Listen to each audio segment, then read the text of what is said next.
ini juga merupakan sebuah pembelajaran buat kita. Saya sepakat dengan apa yang disampaikan Pak Kadis. Nanti SOP yang terkait dengan tidak memberikan izin itu juga perlu dikoreksi, perlu dipertimbangkan kembali karena itu juga mengekang hak dari seorang guru. Mungkin dari sudut pandangnya Pak dari Dewan Pendidikan, silakan Pak Ketua atau siapa yang mau menyampaikan, silakan. Terima kasih pimpinan. Assalamualaikum warahmatullahi wabarakatuh. Selamat pagi, salam sejahtera untuk kita semua. Pimpinan rapat yang kita hormati bersama, juga bersama kita Pak Aman, Pak Kadisdi, dari Snaker, Pak Suharsan, dan sahabat-sahabat kami, guru, serta sahabat-sahabat kami dari Dewan Pendidikan yang berhadir pada kesempatan ini. Terima kasih atas kesempatannya. Kedua, bulan Februari 2020 kami dijumpai oleh Komite SDL Kapal, namanya Pak Budi. Beliau bercerita secara pribadi waktu itu di KIA. Pak, untuk Al-Kapal ada pemecatan. Saya bilang, komite juga dijembatani karena di sekolah. Terus saya dorong segera buatkan surat pengaduan, sehingga kami juga mengambil langkah berdasarkan surat tersebut untuk memainkan peran sisi pengawasan. Kami belum sempat turun, yang bersangkutan menyatakan bahwa guru-guru sudah diajak ketemu oleh yayasan. Setelah itu sepi dan kami berasumsi baik saja, pikiran positif. Nah, kalau sudah ketemu berarti persoalan sudah selesai. Tidak lama, mungkin lama setelah itu masuk surat dari Pak Suharsan selaku pihak yang juru bicara dari Pak Sedih terkait dengan peristiwa ini. Dan kita juga mendapat kabar bahwa Dinas Pendidikan sudah turun.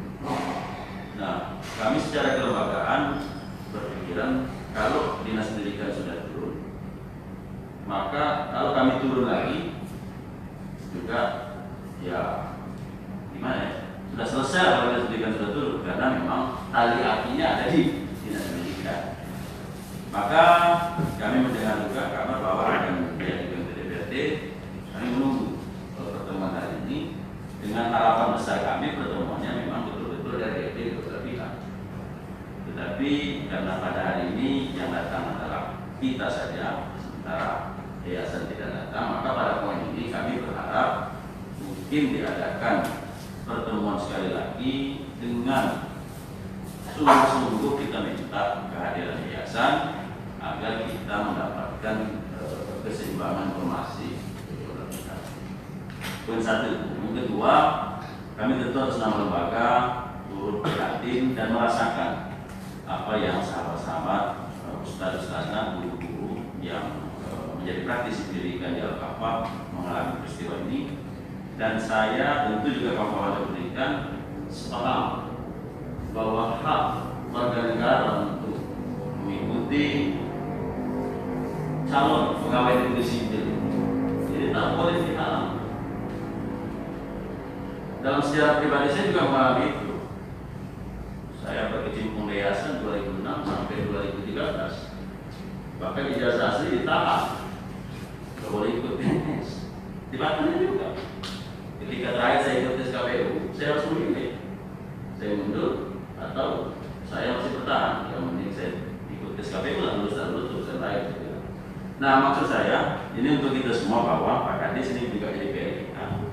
Karena izin operasionalnya ada di Dinas Pendidikan, sebelum izin itu diberikan ke depan, kita memang harus ada fakta integritas bahwa penyelenggara pendidikan swasta harus mencantumkan pertama bersedia memberikan hak guru berdasarkan Undang-Undang 14/2005 tentang guru dan dosen.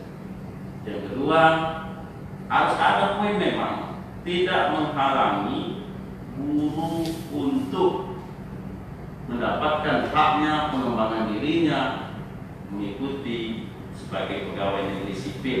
Kalaupun yayasan tersebut ingin membuat aturan internalnya, yang mungkin dalam kurun waktu 2 tahun.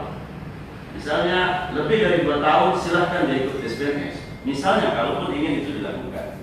Tapi kalau sudah dikunci dari awal seumur hidup tak boleh ikut di situ, saya kira ini bertabrakan dengan semangat sebagai warga bangsa yang merdeka.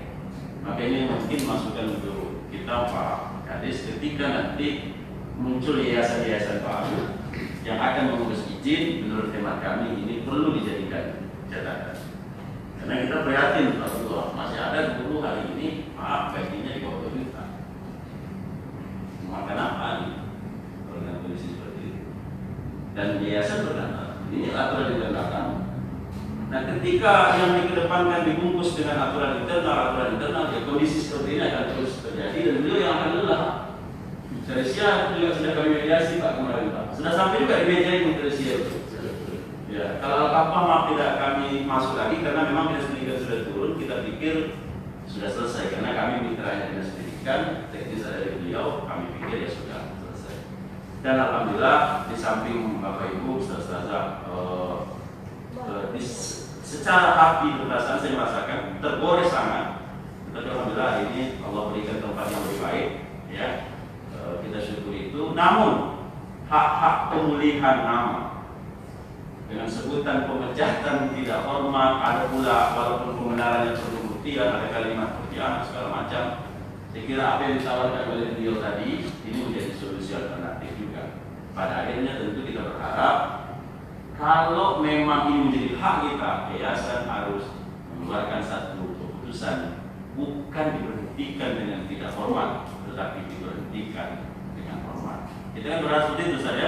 Sekalipun kita diberhentikan, tapi kita tidak mau ada kata tidak hormat itu, karena kita tidak sedang asusila, kita tidak sedang amoral, kita tidak sedang melanggar hukum negara. Jadi ini memang perlu ada pemikiran-pemikiran jernih dari kedua belah pihak. Menurut hemat kami, langkah yang andai kata nanti diberikan kesempatan kepada bapak-bapak kita, mediator ketenaga kerjaan yang luar biasa, saya kira ini juga menjadi solusi. Yang ketiga, kami secara kelembagaan mendorong Pak Kadis dan kita semua mungkin satu masa syukur-syukur cepatlah COVID ini selesai atau selesai pilkada. Kita memang harus duduk dengan penyelenggara sekolah swasta ini.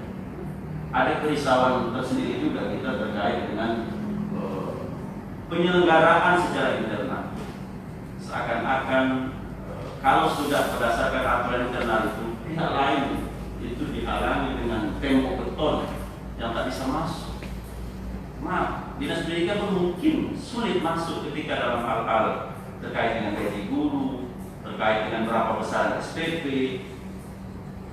Maaf, saya pernah di swasta 7 tahun, apa yang tak jadi duit di swasta? Pak Soni selaku ketua BPS, beliau berbeda pendidikan, beliau juga penyelenggara sekolah, tapi sekolahnya beliau. Ya.